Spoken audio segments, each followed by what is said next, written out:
I have officially made it to the other side of the United States of America. Welcome to the Pacific Ocean, and welcome to the end of week 9, better known as the end of month 2. There are a lot of amazing numbers to celebrate the 2-month mark, and to be honest, I can't remember them all, so I'm going to read them off of my phone here real quick.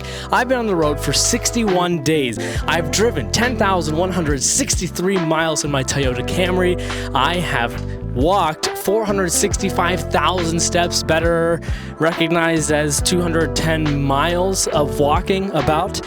I have been to 33 different states. Right now I'm in California. I have talked to 662 strangers, not including at least 100 who have just said no. I have shot 56 rolls of medium format film. I'm specifically using Kodak T-Max 400. I've been in my car at night in rest areas for 34 nights and one night in my car at a casino parking lot because wherever I was, I couldn't find a rest area to sleep at. I've stayed with 2 different strangers and their families along the way, the first one being in Mississippi, the first one in Utah, and to be honest, all these numbers just scratch the surface and I could go on forever, but let's get right into the week 9 recap.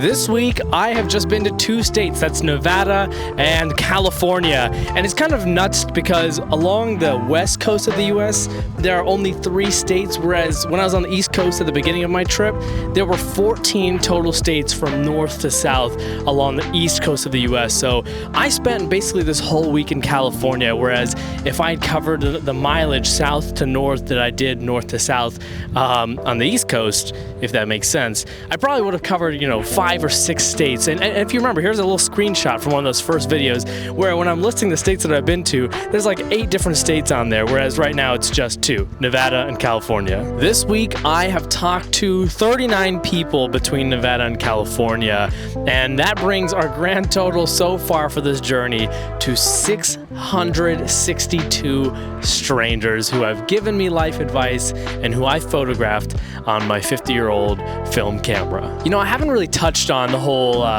themes of life advice for the last few updates, and really it's because I've been getting a lot of repeats, almost entirely repeats at this point, and people phrase them in certain ways, they have nuances in the way that they speak, but the truth is that the vast majority of the pieces of advice I'm getting have something to do with time, it has something to do with slowing down, it has something to do with being kind to yourself, and that's really it.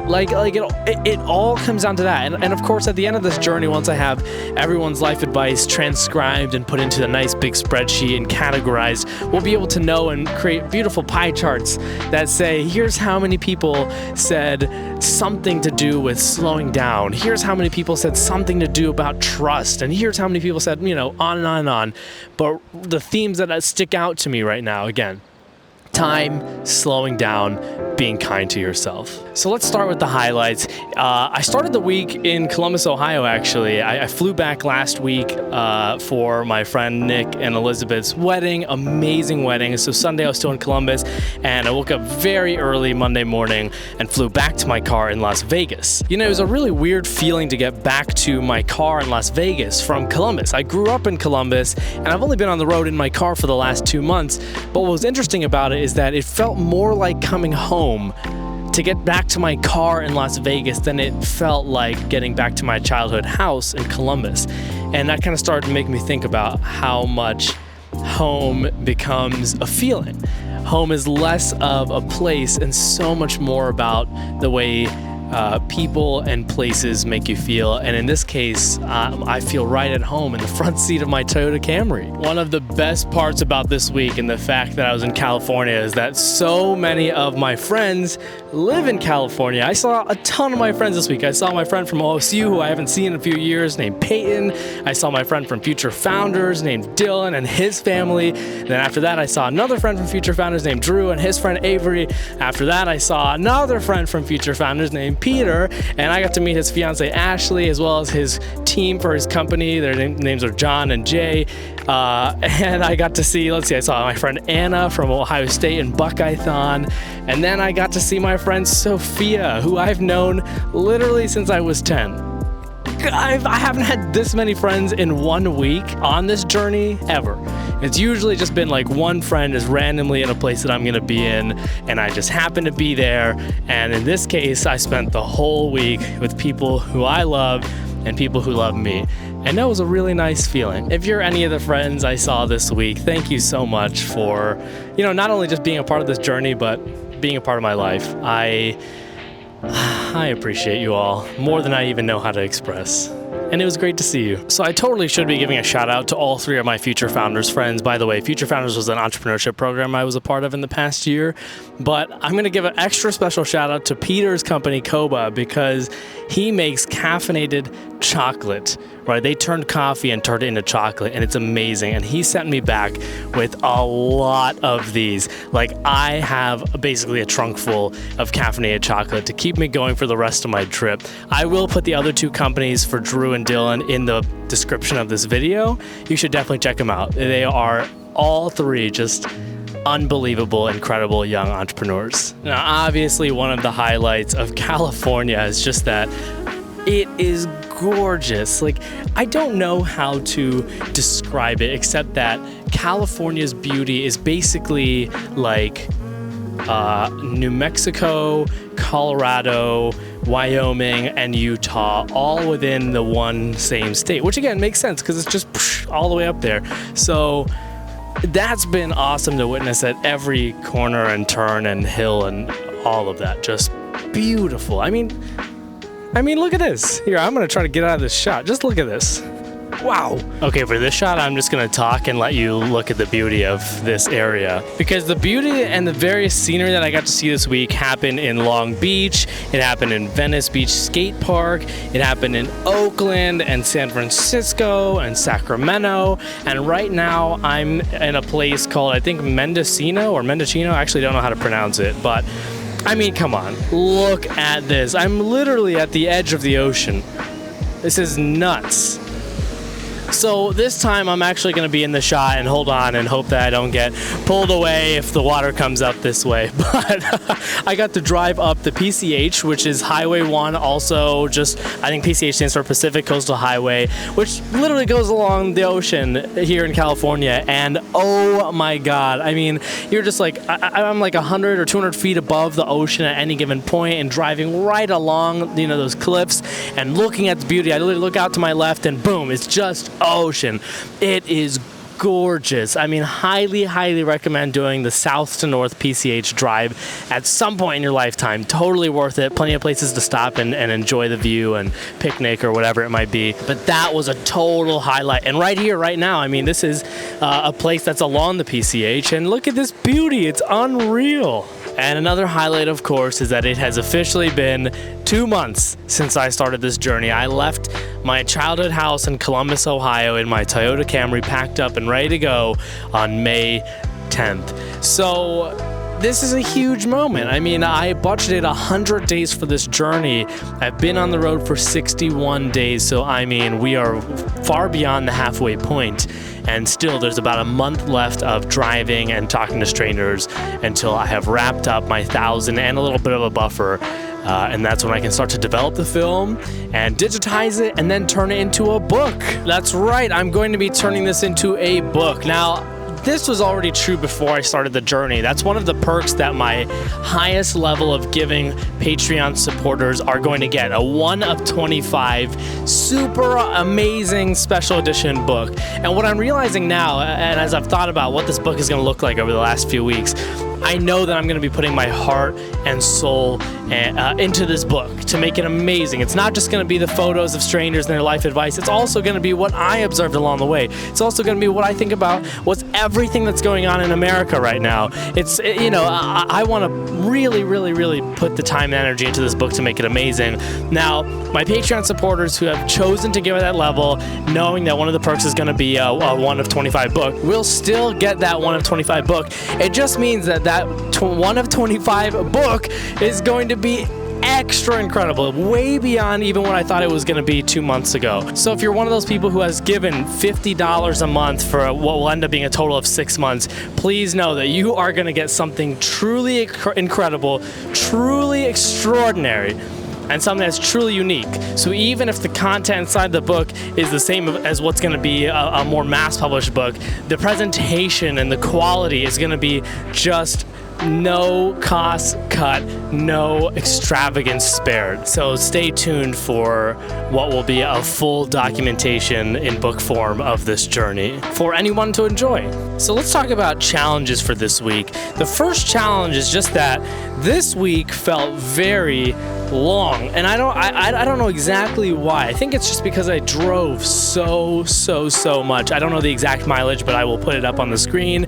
This is how many miles I drove in the last week alone. So with all that driving and then also getting back into the groove of things after being in Columbus, Ohio for a few days, this week just felt so long. And my friends who saw me this week can attest to the fact that literally on any given day of the week, I had no idea what day of the week it was. I knew the date, but I'd be like, wait, is today Tuesday? And they're like, dude, it's Thursday. So yeah, I'm tired. And with that challenge, I would like to spend less time driving and more time talking to folks because, I've only talked to a few people each day, and I've gotten more than my quota for California, and I didn't quite get to 20 for Nevada because I was only in Las Vegas, and I usually only talk to people if they're alone. Not too many people are alone in Vegas, but I can't help that. I have to drive a lot to make my progress, to stick to my schedule, and generally I have to drive a lot just to get to every state at all. But it's still an adjustment. It's been this way like the last few weeks. It's still an adjustment to not be talking to anywhere from 10 to 20 people a day. Again, there were some days I only talked to like 4 people, and that felt odd. I felt like I wasn't doing enough, and I had to remind myself, no, you're still on track. You're still doing what you need to do. You knew you were going to be in California for a full week, and so you're spreading it out way thinner each day than you've ever had to for any other state. That's what I kept telling myself, and so that's okay. Minor challenge. Another challenge, which was, I don't know if the challenge is the right word. It's more like it was just upsetting to see. I watched a dad absolutely beat his child in broad daylight in public, and it was so bizarre because, unfortunately we know that these things happen, but usually it feels like it happens behind closed doors. So for me to have been in my car and watching this guy beat his kid in the backseat of the car in front of me was just so alarming. So alarming. And yes, I did call the police and all of that, but I don't know what's going to happen. And the police helping that kid, hopefully if they found the guy in his car, doesn't take away the trauma of it, right? It's just, that poor kid. It's just, again, if that's what it looked like in broad daylight in a busy area, good God, what does it look like in private? What does it look like at home? So that was just like, it shook me the whole day that I saw that, because I saw it in the morning and just upsetting. So there's not much I can do about it now. I did what I could in the moment, but yeah, not fun to see. And a final challenge is just that California drivers suck. By far, the worst drivers that I've seen on my journey so far. I've been to 33 states, and before this, I thought that New Jersey, Florida, and Alabama drivers were the worst, but geez, California drivers take the cake. Oh, terrible. I mean, honest to God, California is so beautiful that it's like, why wouldn't everyone move here if it wasn't so expensive? But even if it was affordable, I think the drivers would be my number one reason to not move to California. Legitimately, because you can't. The public transit is not good enough to get where you need to go all the time, and so you have to drive. And when the drivers are that bad, not worth it in my opinion. It's that bad. It is not worth it. If you've made it to this part, thank you so much for watching. That's really it for week 9. As with any week in any of the videos that I've created, there's so much more that I don't share, right? I share the big things that happen, but there's, for everything you hear, there's 10 times more. And so that's what I've chosen to share for week 9. If you are a Patreon supporter, I cannot tell you how much I appreciate you. When people ask me if I'm doing this alone, I say, yeah, technically I'm alone, but I have so many people supporting me. So to the Patreon supporters especially, thank you so much for financially supporting this insane journey and what's going to end up turning into an amazing book full of incredible stories that hopefully gives us all a little bit more hope in humanity and a little more hope in America. But even if you're not a Patreon supporter and you've just been watching or commenting or you've just been cheering me on, whether that's publicly or privately, I see you. And I appreciate you. You can expect to see a little bit more of California, a lot more of Oregon, and possibly a little bit of Washington in week 10. But until then, stay safe, fight for what's right, enjoy every single moment. And I will see you in next week's week 10 update of my journey across America to get life advice from 1,000 strangers.